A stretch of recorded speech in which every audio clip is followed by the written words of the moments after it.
హిందుత్వంలో ఉన్నంతసేపు పిల్లలు కలగలేదు. ఎవరో మభ్య పెట్టారు పాస్టర్ గారు. దైవ కృప నీకు తప్పక కటాక్షించును, నీకు తప్పక పిల్లలు కలుగును. వారము రోజులలో శుభవార్తతో నువ్వు తిరిగి ఇదే ఆలయమునకు వచ్చేదావు. హల్లెలూయా. కన్వర్ట్ అయ్యారు. పుట్టాడు. పుట్టేటప్పటికి పాస్టర్ గారికి కొమ్ములు వస్తాయి కదా, నా వల్లే నేనే ప్రార్థన చేశాను, పుట్టాడు. మరి నువ్వు చర్చికి ఏదో ఒకటి ఇవ్వాలి. సరే పాస్టర్ గారు ఏమిమ్మంటారు? బాబుని వేలం పాట పెడతాం.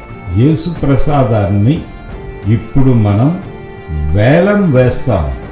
అంటే ఎవరు ఎక్కువకి పాడుకుంటారో వారికి ఆ యేసు ప్రసాదాన్ని ఇచ్చి పంపించటం జరుగుతుంది.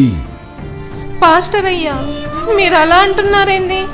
పసి పాప వేలం పాఠం అంటున్నారు, ఇది అన్యాయం.